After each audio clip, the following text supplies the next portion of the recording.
ஒரு பவுனை நம்ம எப்படி 50 பவுன் நகையாக மாற்றுறது அப்படிங்கிறதாங்க இந்த வீடியோவில் நான் சொல்ல போகிறேன். நிறைய பேர் யோசிப்பீங்க, ஏம்மா நகை விற்கிற விலைக்கு 50 பவுன் நகையெல்லாம் நடக்கிற விஷயமா, நாங்கள்லாம் நகையை பற்றியே நினைக்காம இருக்கோம், அந்தளவுக்கு விலை ஏறிட்டுருக்கு அப்படின்னு யோசிப்பீங்க. உண்மைதாங்க, நகை விலை ரொம்ப அதிகமாயிட்டு தான் இருக்குது. ஆனால் நான் சொல்கிற இந்த டெக்னிக்கை ஃபாலோ பண்ணி பாருங்கள், கண்டிப்பாக உங்களால் 50 பவுன் நகையை சேர்த்திட முடியும். இது எனக்கு இன்னைக்கு நேற்றுக்கு தெரிஞ்ச விஷயம் இல்லைங்க. இது எங்கள் அப்பா அம்மாவே இந்த டெக்னிக் யூஸ் பண்ணியிருக்காங்க. ஆனால் அந்த வயசில் எனக்கு அது அப்போ பெருசாக தெரியலை. இப்போ நான் அதை யோசித்து பார்க்கும்போது, இது நல்ல ஐடியாவாக தான் இருக்கே அப்படின்னு நான் நினச்சிருக்கேன். நானுமே அந்த ட்ரிக்கை யூஸ் பண்ணி நாங்கள் கொஞ்சம் சேர்த்திருக்கேன். அந்த ஐடியாவை தான் இன்றைக்கி நான் உங்களுக்கு சொல்ல போகிறேன். அது என்னென்னு தெரிஞ்சுக்க வீடியோ ஃபுல்லாக ஸ்கிப் பண்ணாமல் பாருங்கள். இப்போ தான் ஃபஸ்ட் டைம் நம்ம வீடியோ பார்க்குறீங்கன்னா மறக்காமல் நம்ம சேனலை சப்ஸ்கிரைப் பண்ணிக்கோங்க. இப்போது நகை உங்ககிட்ட ஒரு 2 பவுனாவது இருக்கும், இல்லை நார்மலாகவே எல்லாருக்கிட்டையும் கொஞ்சமாவது இருக்கும்.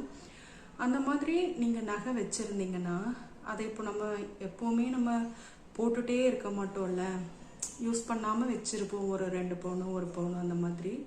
இப்போ நீங்கள் அந்த மாதிரி இருக்கிற நகையை கொண்டு போய் நீங்கள் அடகு வச்சு அதில் வரும்ல அந்த பணத்தில் நீங்கள் ஒரு நகை வாங்கலாம். அதாவது நீங்கள் அதுக்காக கொண்டு போய் நீங்கள் அடகு வைக்கிறது நீங்கள் ப்ரைவேட் பேங்க்கில் வச்சிங்கன்னா கண்டிப்பாக உங்களுக்கு அது ரொம்ப இன்ட்ரெஸ்ட் போடுவாங்க. ஆனால் உங்களுக்கு காசு அதிகம் தருவாங்க. நீங்கள் 1 பவுன் நகைக்கே உங்களுக்கு அமௌண்ட் அதிகமாக தான் கொடுப்பாங்க. ஆனால் அதே மாதிரி இன்ட்ரெஸ்ட்டும் அதிகமாக தான் இருக்கும். இதுவே நீங்கள் கவர்மெண்ட் பேங்க்கில் வச்சிங்கன்னா உங்களுக்கு அந்த நகைக்குண்டான அமௌண்ட்டும் கொஞ்சம் குறைவாக தான் இருக்கும், ஆனாலும் வட்டியும் உங்களுக்கு கம்மியாக இருக்கும். அந்த மாதிரி நீங்கள் ஒரு பவுன் நகையை வச்சிங்கன்னா கூட அதில் வர பணம் இப்போது 1 பவுனுக்கு கவர்மெண்ட் பேங்க்கில் எனக்கு தெரிஞ்சு ஒரு 40,000 43,000க்குள்ளே அவ்வளோதான் வரும்னு நினைக்கிறேங்க. அந்த காசை வச்சு நீங்கள் ஒரு 5 கிராம் நகையாவது நீங்கள் வாங்கிக்கலாம். இப்போது ஏம்மா நாங்கள் இது நகையை வாங்கிட்டோம், ஆனாலும் அந்த நகையை மீட்கணும்ல அப்படின்னா, ஆமாங்க, அதை நீங்கள் இப்போ மாதமும் வட்டி கட்டலாம், இல்லைன்னா 1 வருஷம் கழித்து நீங்கள் வட்டி கட்டுற மாதிரி கூட பண்ணிக்கலாம். இல்லைன்னா நீங்கள் இந்த ஏலச்சீட்டு போடுறது, இல்லை காசு கொஞ்சம் கொஞ்சமாக சேர்த்து வச்சு நீங்கள் அந்த மாதிரியே அந்த நகைக்கு கட்டிக்கோங்க. இதில் என்ன பெனிஃபிட் அப்படின்னு கேட்டிங்கன்னா, இப்போ நீங்கள் ஒரு இந்த மாதிரி ஒரு 5 கிராம் எடுக்கிறீங்கன்னா ஒரு 40,000 45,000 தேவைப்படுது அப்படின்னா, நீங்கள் அந்த 45,000 நீங்கள் சேர்த்து வைக்கிறதுக்குள்ளேயே இப்போது 2 மாதத்துலேயோ 3 மாதத்துலேயோ எல்லாராலையுமே அந்த 45,000 சேர்க்க முடியாது. அதுக்கு நீங்கள் ஒரு 6 மாதம் 8 மாதம் டைம் எடுக்கும். நீங்கள் அந்த 6 மாதம் டைம் எடுத்து அந்த 45,000 சேர்க்கறதுக்குள்ள நகை விலை மறுபடியும் இன்க்ரீஸ் ஆயிரும். அப்போ நீங்கள் 5 கிராமுங்கிறது மறுபடியும் 3 கிராம் 3.5 கிராம் அந்த மாதிரி இறங்கிரும். நீங்கள் அவ்வளோதான் வாங்க முடியும். 5 கிராம் இன்னைக்கு வாங்கினா 5 கிராம், 6 மாதம் கழிச்சு வாங்கினா 3.5 கிராம் தான் வாங்க முடியுங்கிற மாதிரி விலை அதிகமாயிரும். அதனால இப்போ இந்த விலையில் இருக்கும்போதே நீங்கள் வாங்கணும் அப்படின்னு நினச்சிங்கன்னா ஃபஸ்ட்டு இதை நீங்கள் ஃபாலோ பண்ணுங்கள். இன்னும் அடுத்தடுத்து பார்க்கணுன்னா நீங்கள் நகைச்சீட்டு போடுறது அந்த மாதிரி எல்லாம் பண்ணிக்கலாம். இல்லைன்னா இந்த மாதிரி ஃபாலோ பண்ணுங்கள். உங்ககிட்ட இருக்கிற நகையை கொண்டு போய் வச்சு, ஆனால் உங்களால் அதை நீங்கள் ஒரு ஏலச்சீட்டு போட்டோ இல்லை ஏதோ ஒரு வகையில் காசு சேர்த்தியோ நீங்கள் அதை மீட்கிற மாதிரி இருக்கணும். கொண்டு போய் வச்சுட்டு அதுக்கப்புறம் அதுக்கும் பணம் கட்ட முடியல அப்படியெல்லாம் சொல்லக்கூடாதுங்க. இல்லைன்னா நகைச்சீட்டு போடுங்க. மாதம் ஒரு 1000 2000 அந்த மாதிரி போட்டுகிட்டே வந்தீங்கன்னா நீங்கள் 11 மாதம் கழித்து போய் அதுக்கு நீங்கள் வேஸ்டேஜ் இல்லாமல் எடுக்கலாம். இந்த மாதிரி ஃபாலோ பண்ணி பாருங்க. இது எல்லாராலையுமே கண்டிப்பாக பண்ண முடியும். இப்படி நீங்கள் பண்ணீங்கன்னா தான் ஏதோ கொஞ்சம் கொஞ்சமாவது நீங்கள் நகையை சேர்க்க முடியும். இல்லை நகை விற்கிற விலைக்கு என்னால் எப்படி எடுக்க முடியும், இல்லை இதையும் நான் கொண்டு போய் அடகு வச்சுட்டேன்னா நான் என்ன பண்ண முடியும், அப்படியெல்லாம் யோசிச்சுட்டே இருந்தீங்கன்னா யோசிச்சுட்டே தான் இருக்கணும். அதனால ஃபஸ்ட்டு நான் சொன்ன விஷயத்த ட்ரை பண்ணி பாருங்க. கண்டிப்பாக யாரும் ப்ரைவேட் பேங்க்கில் மட்டும் வச்சிடாதீங்க. அமௌண்ட்டு நிறையா கொடுக்குறாங்க அப்படிங்கிறதுக்காக ப்ரைவேட் பேங்க்கில் மட்டும் வச்சிடாதீங்க. ஏன்னா இன்ட்ரெஸ்ட்டும் அதிகமாக வரும். முடிஞ்ச வரைக்கும் கவர்மெண்ட் பேங்க்கில் வைங்க.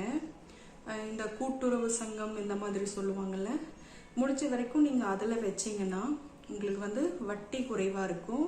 அதுக்கப்புறம் நீங்கள் மாதம் மாதம் போய் வட்டி கட்டிகிட்டு இருக்கணுங்கிறது இல்லைங்க. நீங்கள் வருஷத்துக்கு ஒரு தடவை போய் வட்டி கட்டினா போதும். நீங்கள் ஒரு ஏலச்சீட்டே போடுறீங்க அப்படின்னா ஒரு வருஷம் கழித்து உங்களுக்கு ஒரு அமௌண்ட் வருது, ஒரு 50,000 ரூபாய் சீட்டோ இல்லை ஒரு 1,00,000 ரூபாய் சீட்டோ அப்படி போட்டிருந்தீங்கன்னா ஒரு வருஷம் கழித்து உங்களுக்கு மொத்தமாக வரும்போது நீங்கள் அங்கே கொண்டு போய் கட்டி வட்டியும் அசலும் கட்டி நீங்கள் நகையை மீட்டுட்டு வந்துடலாம். இப்போ உங்ககிட்ட இந்த மாதிரி ஒரு 5 பவுன் இருக்குன்னா அதை நீங்கள் வீட்லேயே சும்மா எல்லாருமே இப்போ 5 பவுன் இருக்குன்னா ஆரமாவோ நெக்லஸாவோ இருக்குன்னா நம்ம தூக்கி அதை கழுத்தில் தொங்க விட்டுட்டே இருக்க மாட்டோம் எனி டைம். அதனால அந்த 5 பவுனு கொண்டு போய் வச்சிங்கன்னா ஒரு பவுனுக்கு 40,000 கணக்கு போட்டாலும் 5 பவுனுக்கு 2 லட்சம் ரூபாய் கொடுப்பாங்க. அந்த 2 லட்சம் ரூபாய்க்கு இப்போது எனக்கு தெரிஞ்சு கிட்டத்தட்ட ஒரு 2.5 பவுன் எடுக்கலான்னு நினைக்கிறேங்க. நான் ஒரு குத்து மதிப்பாக சொல்கிறேன். இப்போது அந்த 2.5 பவுன் நீங்கள் எடுக்கலாம். எடுத்துட்டு அதே மாதிரி சீட்டு போடுங்க. ஏதாவது ஒரு வகையில் காசு சேர்த்துட்டே இருங்க. இந்த நகையும் நீங்கள் எடுத்துக்கலாம். 2.5 பவுனும் உங்களுக்கு வீட்டில் இருக்கும். நீங்கள் அந்த நகைக்கும் நீங்கள் கொஞ்சம் கொஞ்சமாக வட்டி கட்டி இல்லை அசல் கட்டி அந்த மாதிரி அந்த நகையும் நீங்கள் மீட்டுக்கலாம். ஒரு வருஷம் கழித்து நீங்கள் அந்த நகையும் அப்படி மீட்டுட்டீங்கன்னா மறுபடியும் இதே மாதிரி இருக்கிற நகையை பேங்க்கில் வச்சு இப்படியே நீங்கள் பண்ணி பாருங்கள். உங்களுக்கு எடுத்த உடனே ஒரு வருஷத்தில் 50 பவுனாக மாறிடுமானா இல்லைங்க. ஒரு வருஷத்தில் உடனே 50 பவுனாக மாறாது. இந்த மாதிரி நம்ம கிட்ட இருக்கிறத கொண்டு போய் வச்சு ஒரு 4 பவுன் வைக்கிறோமா, இங்கே ஒரு 2 பவுன் எடுக்கிறோமா, ஒரு வருஷத்தில் அதை மீட்டுட்டா மறுபடியும் கொண்டு போய் இதை வச்சு 6 பவுன் ஆயிருமா, மறுபடியும் இங்கிருந்து ஒரு 3 பவுன் எடுக்கிறோம். இந்த மாதிரியே நீங்கள் பண்ணிகிட்டே வந்தீங்கன்னா ஒரு 7-8 வருஷம் கழித்து பார்க்கும்போது கண்டிப்பாக நீங்கள் நினச்ச அளவுக்கு நகை எடுத்துருவீங்க. முதல்ல எடுத்துருவோன்னு கான்ஃபிடென்ட்டாக இருங்க. இந்த ஐடியா ஃபாலோ பண்ணி பாருங்கள். இது புதுசாக யாரும் பண்ணுறதெல்லாம் இல்லைங்க. இதை அந்த காலத்துலேருந்து எல்லாருமே இதை ஃபாலோ பண்ணிட்டு இருக்காங்க. நிறையா பேருக்கு தெரியாமல் இருக்குது. முடிஞ்ச வரைக்கும் இதை தெரிஞ்சவங்க ஃபாலோ பண்ண பாருங்கள். நகையை சேர்த்து பாருங்கள். இனி ஏழையாக இருக்க மாட்டீங்க அப்படின்னு ஒரு வீடியோ போட்டிருக்கேங்க. அந்த வீடியோவோட லிங்க்கை நான் கமெண்ட் பாக்ஸில் கொடுக்குறேன். உங்களுக்கு டைம் இருந்தால் அந்த வீடியோவையும் பாருங்கள்.